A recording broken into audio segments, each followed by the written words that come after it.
Shalom, selamat pagi, damai sejahtera dan sukacita di dalam Tuhan melimpah dalam hidup kita. Bapak, Ibu, Saudara, pada pagi hari ini saya akan menyampaikan topik firman dalam segala situasi kita adalah pelayan Allah. Nah, kita menyadari bahwa natur kita atau sifat dasar kita sebelum dibaharui firman Tuhan, ya tentu kita berada dalam cara berpikir yang tidak tepat di dalam Tuhan, ya.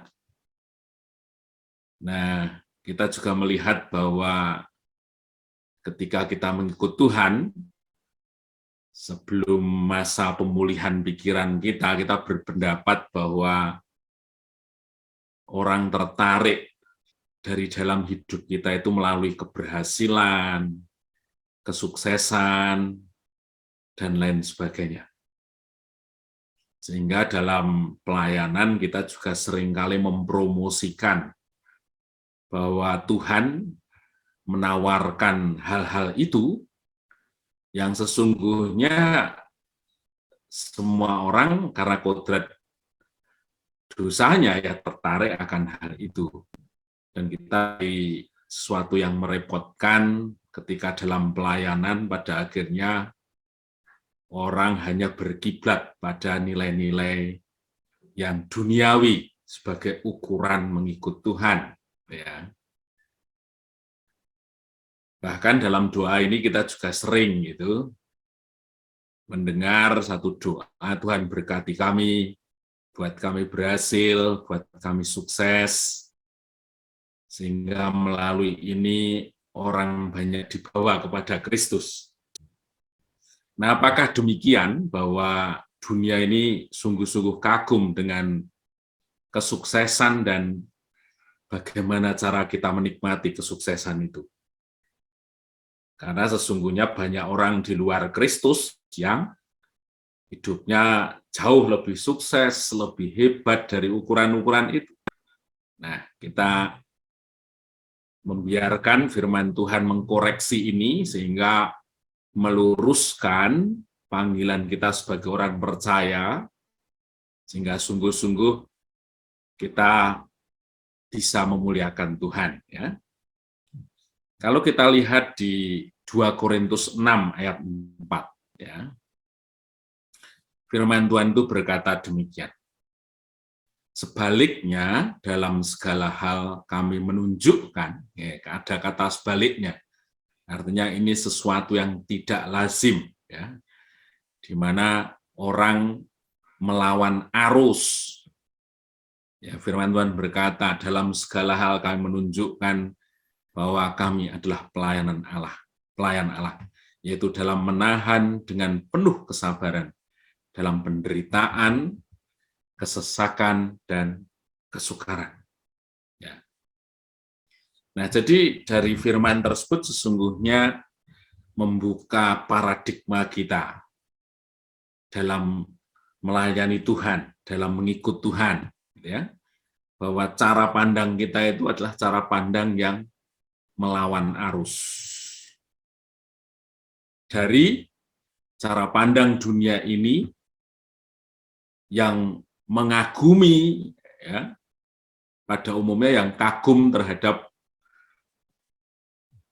kesuksesan, kelimpahan, dan lain sebagainya. Tetapi sesungguhnya berita Injil ini mengatakan bahwa dunia ini akan benar-benar kagum ketika orang percaya mempunyai sikap yang berbeda pada saat dalam kondisi yang sebaliknya. Ya. Dunia ini sedang bertanya-tanya atau sedang menguji apakah sikap orang percaya itu sama dengan orang lain pada saat menghadapi kesesakan, penderitaan, rasa sakit, dan lain sebagainya.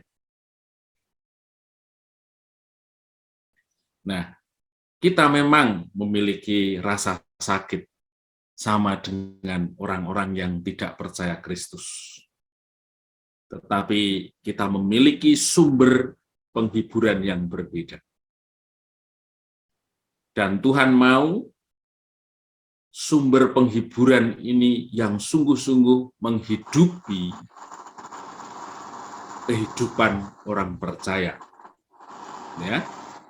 Nah, di firman ini jelas Rasul Paulus justru menggunakan rasa sakitnya sebagai teladan untuk menyampaikan pesan kehidupan.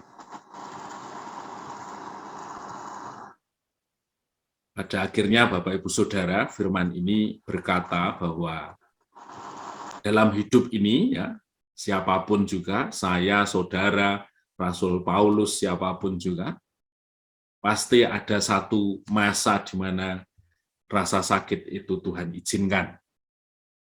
Ya.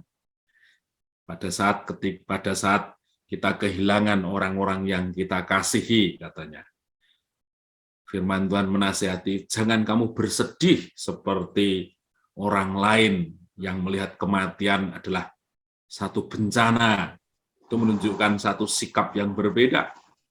Ketika kita menghadapi pencobaan, Yakobus 1 menganggap sebagai satu kebahagiaan.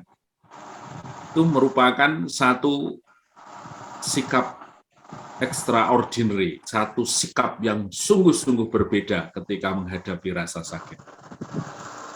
Tapi justru melalui sikap yang berbeda, sesungguhnya kita sedang menunjukkan kredibilitas kita sebagai pelayan Allah. Kredibilitas kita sebagai pelayan Allah itu tidak ditunjukkan melalui kesuksesan, keberhasilan, dan kita menikmati itu seperti orang lain, ya. Tetapi justru ditunjukkan ketika kita menghadapi rasa sakit dan kita tetap memiliki satu sikap yang benar dan tetap menjadi teladan bagi orang lain. Perjalanan hidup kita itu menurut dunia kita disetting menjadi korban, ya. Sehingga banyak contoh kita merenungi, meratapi, mengeluh, protes, marah, dan lain sebagainya, tapi justru mengubah peran kita menjadi seorang yang kuat, kemudian dengan respon hidup yang sesuai dengan kehendak Tuhan.